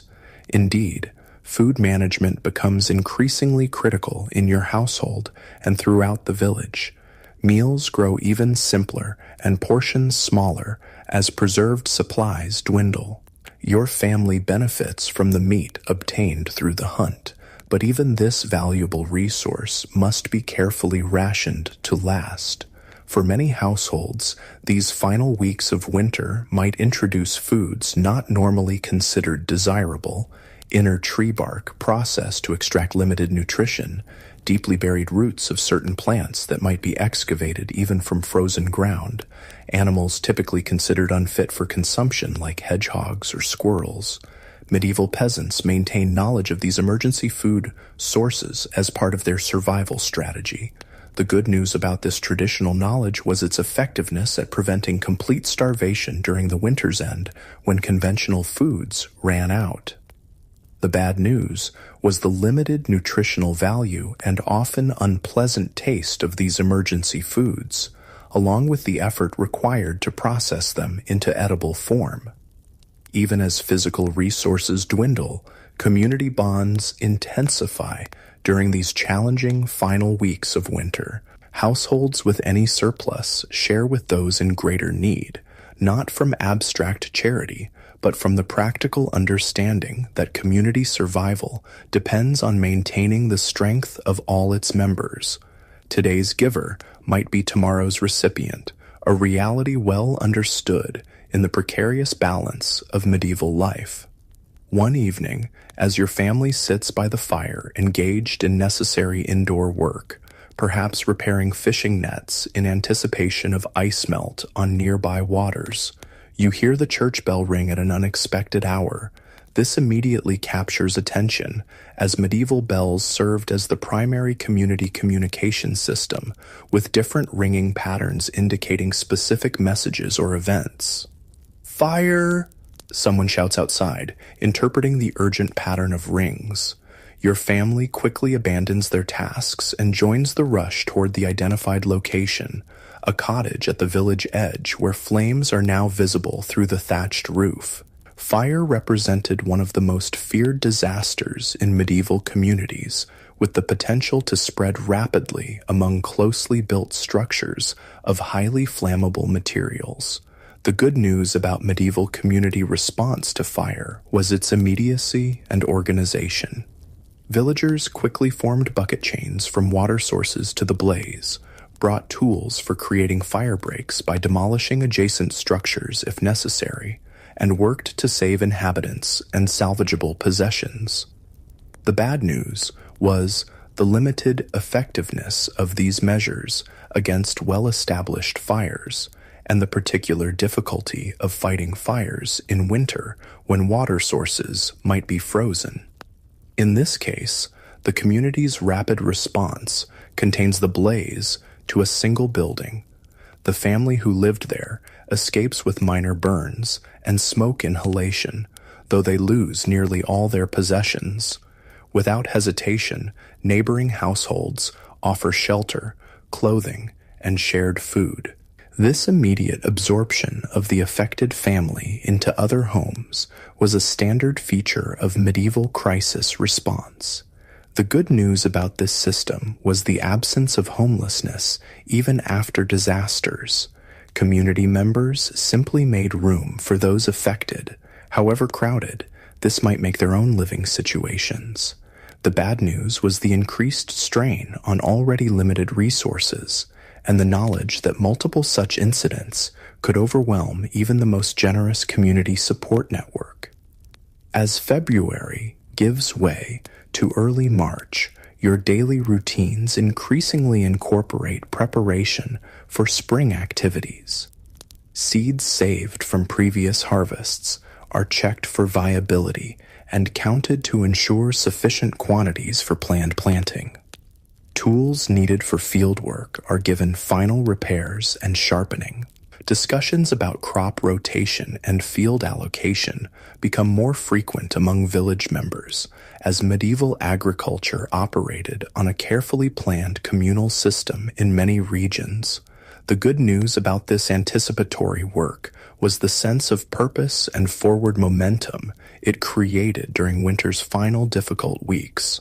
The bad news was the underlying anxiety about whether winter stores would indeed last until these preparations could bear fruit, and whether spring weather would arrive in time to prevent a true subsistence crisis. One morning, your oldest child makes an exciting discovery during a trip to collect water, the first snowdrops pushing through in a sheltered area near the village spring. These early flowering plants were more than just a pleasant sight to medieval eyes. They represented the tangible beginning of winter's end and nature's renewal. Their appearance was often celebrated and pointed out to the entire community as a sign of hope. The good news about these early spring indicators was the genuine relief they brought to winter-weary villagers. The bad news was the still significant gap between first flowers and actual food production, a period that would require continued careful management of dwindling resources. As your family gathers that evening, perhaps sharing a simple meal of thin porridge with the smallest remaining portion of preserved meat, the conversation centers on plans and possibilities. Despite the ongoing hardship, there's a palpable shift in mood as winter's psychological weight begins to lift. Medieval peasants developed remarkable resilience through these annual cycles of scarcity and abundance, hardship and relief. The good news about this seasonal pattern was the deep appreciation it fostered for spring's gifts after winter's deprivation. The bad news was the physical toll taken by months of cold, limited nutrition, and heavy labor, effects that accumulated over years of peasant life and contributed to the relatively short life expectancy of medieval populations. As you bank the fire for the night and your family settles for sleep, the wind outside carries a slightly different quality than the harsh winter gusts of previous months. Perhaps there's a subtle hint of change, a whisper of the transformation that will soon sweep across the landscape, bringing greening fields, returning birds, flowing waters, and renewed possibility. Winter in your medieval world is not yet over. There will still be cold days, potential storms, and the continuing challenge of stretching limited supplies. But its deepest grip has begun to loosen, and the proven cycle of seasons promises relief. Your family has survived another winter through knowledge, preparation, community support, and resilience, qualities that define the medieval peasant experience through its hardships and fleeting moments of unexpected beauty. The final weeks of winter bring both the greatest challenges and the first true signs of relief for your medieval household. March has arrived, and with it comes the most critical transition of the year, the delicate balance between depleted winter stores and the first growth of spring. Historians call this period the hunger gap, and for medieval peasants, it was often the most dangerous time of the annual cycle. You wake before dawn, as always, but the darkness feels different now. There's a subtle shift in the air, a barely perceptible change in the quality of light that seeps through the cracks in your cottage walls. The birdsong outside has grown more varied and insistent as returning species join the few that remain through winter. These small changes would likely go unnoticed by modern people accustomed to artificial environments, but for medieval peasants whose survival depended on reading natural signs, they carry profound significance. Today's first task is a hopeful one, checking the earliest growing spots for any edible spring plants. Certain south-facing sheltered areas warm more quickly than the surrounding landscape, sometimes producing the first edible greens weeks before the general countryside awakens. Your older child accompanies you on this expedition, both of you carrying small knives and cloth bags for gathering. Remember what to look for, you remind them as you approach a promising slope near the village stream. Dandelion leaves are among the first to appear, along with young nettles. Medieval children learned plant identification from an early age, their education focusing on practical knowledge critical for survival rather than abstract academic subjects. The good news about this morning's search is the discovery of several patches of young nettles in a sunny, protected spot.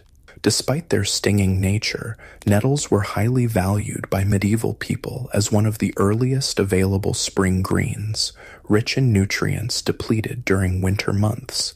The bad news is the relatively small quantity available this early, enough for one modest meal rather than a substantial supplement to dwindling stores. Still, even this small harvest lifts spirits as you return to the cottage. Medieval peasants understood that these first spring gatherings, however meager, marked the beginning of the seasonal transition from scarcity to abundance. The psychological boost often proved as important as the nutritional one. Back home, you carefully prepare the nettles, using cloth to protect your hands from their sting until cooking neutralizes it. The greens will be added to the morning porridge, providing welcome flavor variety and vital nutrients after months of increasingly monotonous winter fare. The good news about these first spring greens was their exceptional nutritional value, particularly rich in vitamins that prevented deficiency diseases like scurvy. The bad news was the labor required to gather sufficient quantities in early spring when growth was still limited. As your family eats breakfast, you discuss the day's work. The seasonal transition brings its own demanding schedule of tasks, all critical for the coming year's success. Fields must be prepared for planting, tools readied, livestock moved to new locations, and seeds sorted. Additionally, the depleted winter stores require continued careful management to stretch through these final weeks before more substantial spring growth appears. "I'll check the plow today," your spouse announces. "The wooden share may need replacing before we begin field work." The medieval wooden plow was far less efficient than modern equipment, requiring frequent repairs and adjustments. The good news about these simple tools was the relative ease of repairing them with locally available materials. The bad news was the immense physical effort required to use them effectively, particularly in heavy spring soils. Your own day will be divided between continued foraging for early greens and necessary household tasks. The medieval division of labor typically assigned field preparation primarily to men, while women managed household production, garden cultivation, and smaller-scale food gathering. However, these divisions were far more flexible than later stereotypes suggest, with all household members contributing wherever needed during crucial seasonal transitions. By midday, you've collected several varieties of early spring plants, more nettles, wild garlic, and the first dandelion leaves from various microclimate spots around the village lands. Medieval knowledge of where to find the earliest growth was refined across generations of careful observation, creating detailed mental maps of the local landscape that modern GPS technology might envy for their precision. The good news about spring foraging was the gradually increasing availability of fresh, nutritious plants after months of preserved foods. The bad news was that gathering sufficient quantities required considerable time and energy, precisely when other spring preparation tasks also demanded attention. Returning to the village, you notice increased activity throughout the community. Other households are similarly engaged in spring preparation, repairing thatch damaged by winter storms, clearing drainage ditches to handle spring rain and snowmelt, and assessing fields for planting. There's a palpable energy that contrasts with winter's more measured pace, despite the physical depletion many villagers show after months of limited nutrition. Near the village center, you observe the reeve and several elder members in discussion, likely planning the rotation of crops across the common fields for the coming growing season. Medieval agriculture in many regions operated on sophisticated systems of crop rotation and field allocation, determined collectively to ensure sustainable productivity. The good news about these communal agricultural systems was their effectiveness at maintaining soil fertility through careful rotation of crops with different soil impacts. The bad news was the complexity of coordinating these systems across multiple households with different needs and capabilities. As you pass this meeting, you overhear mention of the upcoming Lady Day, March 25th, coinciding with the Feast of the Annunciation in the church calendar. This date held multiple significances in medieval life. Religiously, it celebrated the angel Gabriel's announcement to Mary that she would bear Jesus. Practically, it marked one of the quarter days when rents and taxes were due to lords. Agriculturally, it traditionally signaled the beginning of the planting season in many regions. The good news about these quarter days was their predictability, allowing households to plan financially throughout the year. The bad news was the particular challenge of meeting obligations at Lady Day, which came at the end of winter when resources were most depleted. The Lord expects full payment despite the harsh winter, someone comments, voice tinged with resignation rather than surprise. Medieval peasants understood the inflexibility of these obligations, which remained due regardless of individual household circumstances or seasonal hardships. Back at your cottage, you find your spouse and children engaged in tool preparation. Wooden handles for hoes and rakes are being smoothed of splinters, metal parts cleaned of rust and sharpened where needed.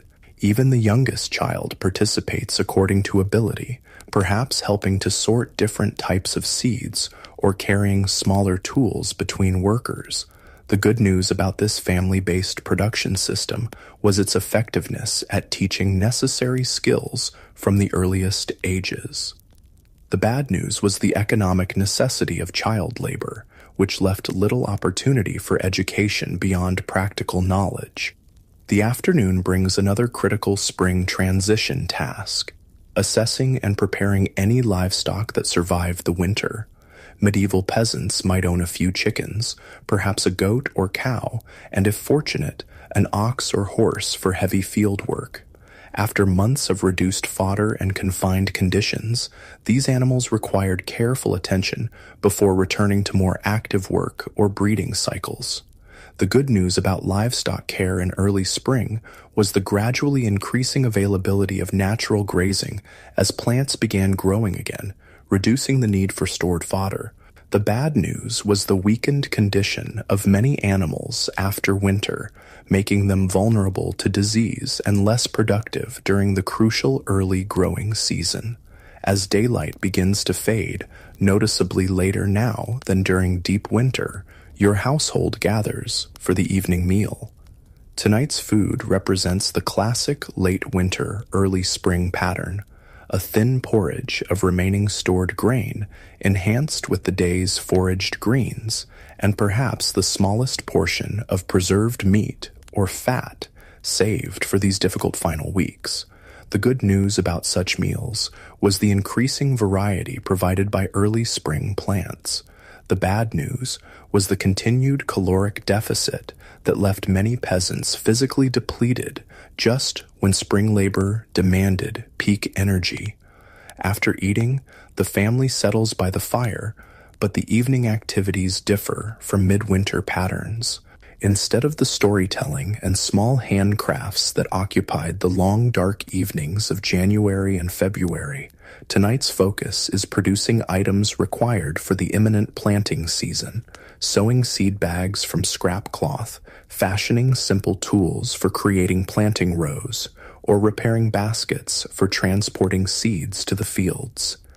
Remember last spring, when heavy rains delayed planting by nearly 2 weeks? Your spouse reflects. We must be ready to begin immediately when conditions allow. This awareness of weather vulnerability shaped medieval agricultural practice profoundly. The good news about traditional farming knowledge was its accumulation of strategies for working around adverse conditions developed across centuries of observation.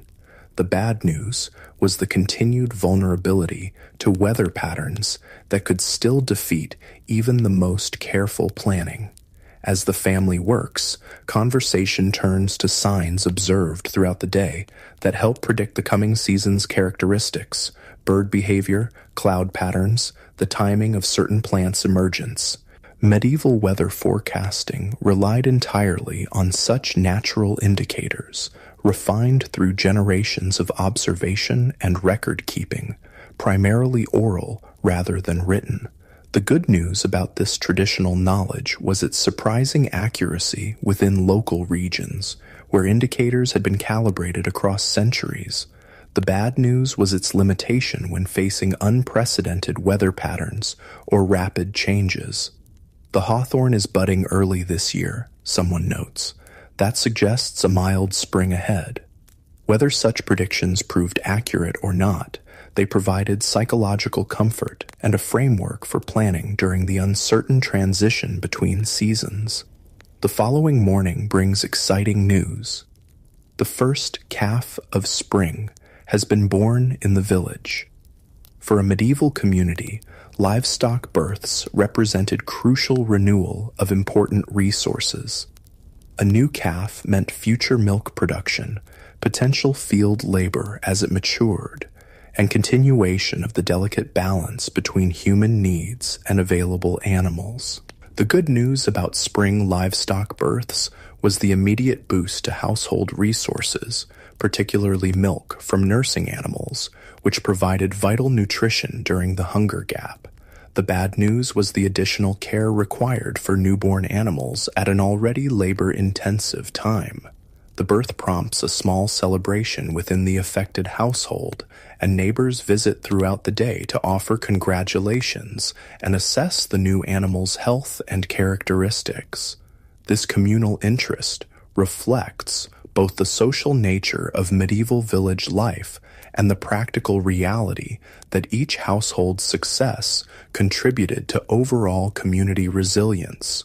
While visiting, you learn that preparations have begun for the coming Easter celebration, less than a month away in most years.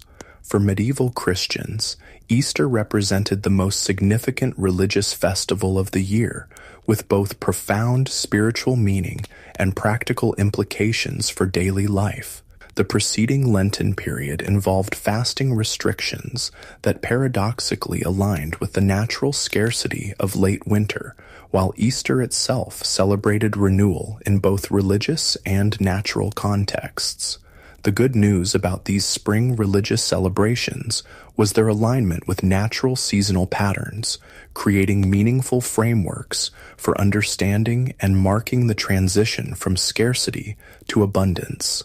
The bad news was the additional obligations they imposed, including church attendance, special contributions, and expected participation in communal activities during a physically demanding period. As you return to your own work, perhaps preparing a garden plot near your cottage for early maturing vegetables, you notice increased activity around the manor house that dominates the village landscape. Servants are visible cleaning windows, airing bedding, and performing other tasks associated with spring renewal. This activity likely indicates the Lord's family will soon return from extended residence elsewhere, a common pattern for medieval nobility who often maintained multiple properties and moved between them seasonally. The good news about the Lord's return was the increased employment opportunities it created for some villagers who might find temporary work in service roles at the manor. The bad news was the intensified oversight of peasant obligations and more frequent demands for labor service that typically accompanied the Lord's presence.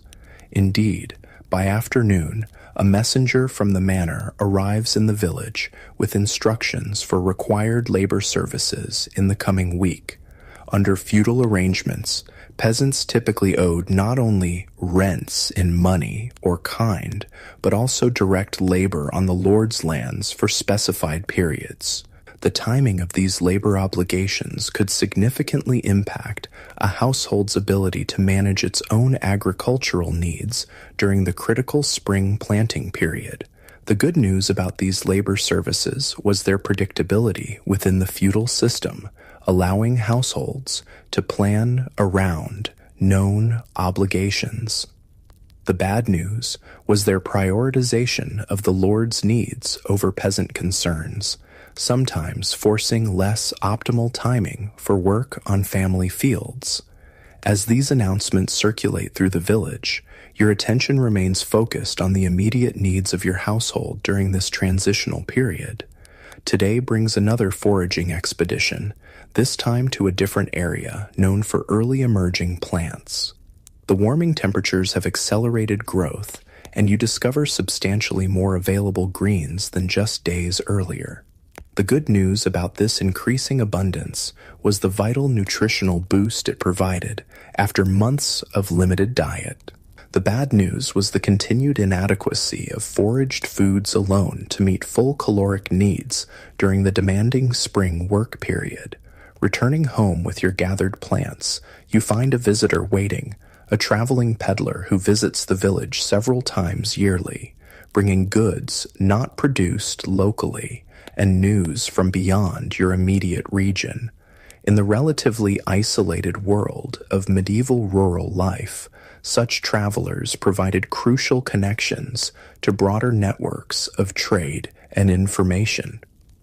The roads are finally passable, the peddler explains, displaying wares laid out on a simple cloth, needles, small metal tools, perhaps spices or medicinal ingredients that couldn't be locally produced. Though the mud is still treacherous in places, medieval transportation infrastructure was minimal by modern standards, with unpaved roads becoming nearly impassable during winter and early spring due to snow, ice, and especially mud. The good news about the resumption of such travel was the renewed access to essential items and information after winter's isolation. The bad news was the limited purchasing power of most peasant households at this time of year, when resources had been depleted by winter and new production had not yet begun. Still, the peddler's arrival creates excitement in the village. Beyond the goods offered, the traveler brings news. Political developments in the wider kingdom, weather patterns observed elsewhere, reports of disease outbreaks or other concerns in neighboring regions. Medieval information networks operated primarily through such person-to-person transmission, making travelers important vectors for knowledge as well as goods. "There's word of a new tax being considered," the peddler mentions, lowering his voice, "to fund the king's military campaign across the channel." Such news would be received with concern in peasant communities, where additional financial burdens could threaten already precarious subsistence. The good news about medieval political systems was their relatively slow pace of change, allowing communities some time to prepare for new obligations. The bad news was the limited influence ordinary people had over decisions that profoundly affected their daily lives. As evening approaches, your household joins others for a communal work session, preparing the shared planting equipment. Medieval villages often maintained certain tools collectively, particularly expensive or specialized items like plows with metal components. These would be used in rotation by different households according to agreed schedules. The good news about this system was the economic efficiency of sharing costly resources across multiple families. The bad news was the potential for conflict over scheduling and maintenance responsibilities, particularly during the time-sensitive planning season. Tonight's gathering combines practical work with social connection, as villagers share observations about spring's progression and continue planning the complex dance of field preparation, planning, and ongoing subsistence that defines this season. The sense of community purpose is palpable, a reminder of how interdependent medieval villages were, particularly during transitional periods. The miller reports the stream flow is increasing, someone mentions. The grinding stones should be operating at full capacity by next week. This detail highlights another aspect of medieval seasonal transitions, the resumption of water-powered processes as frozen streams thawed and spring rains increased flow volumes. The good news about these natural power sources was their renewable nature and zero cost beyond infrastructure maintenance. The bad news was their vulnerability to seasonal fluctuations and weather patterns that could dramatically affect productivity. As darkness falls, now noticeably later than just weeks before, your family returns home for the evening meal and rest. The physical demands of spring preparation leave everyone tired, but there's a different quality to this exhaustion than winter's sometimes desperate conservation of energy. There's purpose and forward momentum in the fatigue, a connection to cycles of renewal that have sustained countless generations before you. The good news about this seasonal transition was the psychological shift from survival to creation, from preservation to growth. The bad news was the physical toll taken by intense spring labor on bodies already compromised by winter's nutritional limitations. As your family settles for sleep, conversation drifts to plans and possibilities. Children discuss which crops they're most looking forward to tending, anticipated celebrations as the season progresses, hopes for particular outcomes like abundant fruit production or successful livestock births. These conversations, happening in countless medieval households as winter gives way to spring, reflect the remarkable human capacity for renewal and forward vision even amid challenging circumstances. The good news about this capacity for hope was its psychological necessity for generation after generation facing the same seasonal challenges. The bad news was the vulnerability of these hopes to factors beyond human control, weather extremes, disease outbreaks, political upheavals, that could devastate even the most carefully planned growing season. Yet for tonight, in your humble medieval cottage, with the first spring stars visible through the smoke hole above, hope predominates over fear. Your family has survived another winter through knowledge, preparation, community support, and resilience. The lean times are not yet over, and significant challenges remain before harvest will replenish depleted stores. But the cycle continues as it has for time immemorial, the wheel of the seasons turning once more from scarcity toward abundance. As sleep approaches, you reflect on the winter just endured. From a modern perspective, medieval winter conditions appear almost unbearably harsh. The cold, the hunger, the darkness, the isolation, the constant physical labor, the vulnerability to illness without effective treatment. Today's world, with its central heating, grocery stores, electric lighting, and modern medicine, seems impossibly comfortable by comparison. Yet your experience contains elements less familiar to later ages, the profound interdependence of community, where survival is genuinely communal rather than individual. The intimate knowledge of natural patterns and cycles, reading the landscape with a depth of understanding accumulated across generations, the direct connection between labor and sustenance, without the complex mechanisms and vast distances that separate modern people from the sources of their food and goods. The deep satisfaction that comes from successfully navigating genuine challenges through skill and cooperation rather than technological convenience. The good news about your medieval winter experience is this sense of direct engagement with the fundamental realities of human existence, the seasons, the land, the community, the skills needed to transform raw nature into sustenance and shelter. The bad news is the physical hardship, constant uncertainty, and narrow margin between survival and disaster that accompanies these less tangible benefits. As your consciousness drifts toward sleep, these reflections merge with the more immediate awareness of your body's fatigue, the sounds of your family's breathing, the diminishing warmth of the banked fire, and the promise of tomorrow's continued work. The medieval world you inhabit knows nothing of the future technologies and comforts that will transform human existence in centuries to come. Yet in your relationship to the seasons, the land, and the community that surrounds you, there is a wisdom modern people sometimes struggle to recapture. Winter has not yet fully released its grip. The hunger gap continues, resources remain precarious, and uncertain weather could still bring setbacks. But spring advances inevitably, day by lengthening day. The work of your hands joins with natural processes in the ancient partnership of agriculture.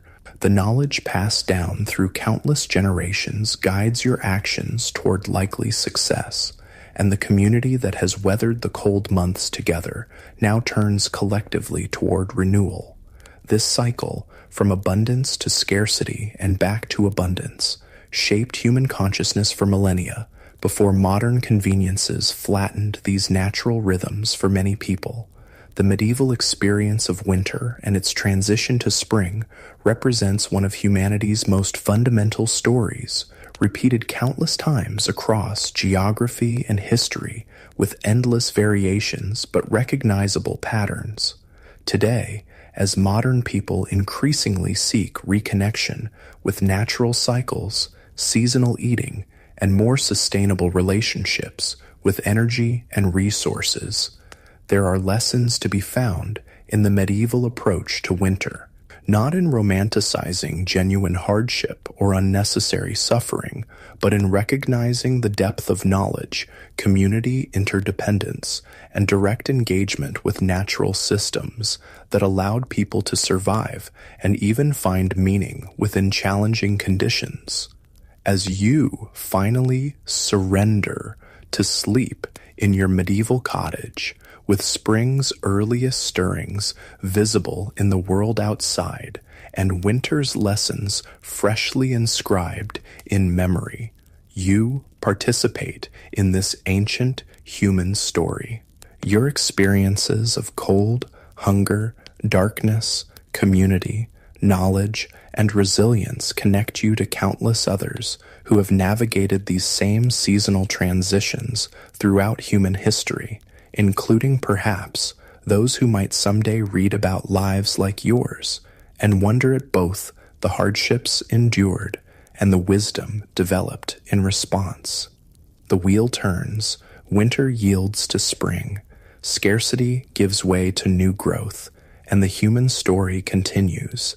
In your medieval moment and across the centuries that follow, bound together by the shared rhythms of seasons and the enduring human capacity to find ways through the darkest and coldest nights toward dawning light and warmth once more.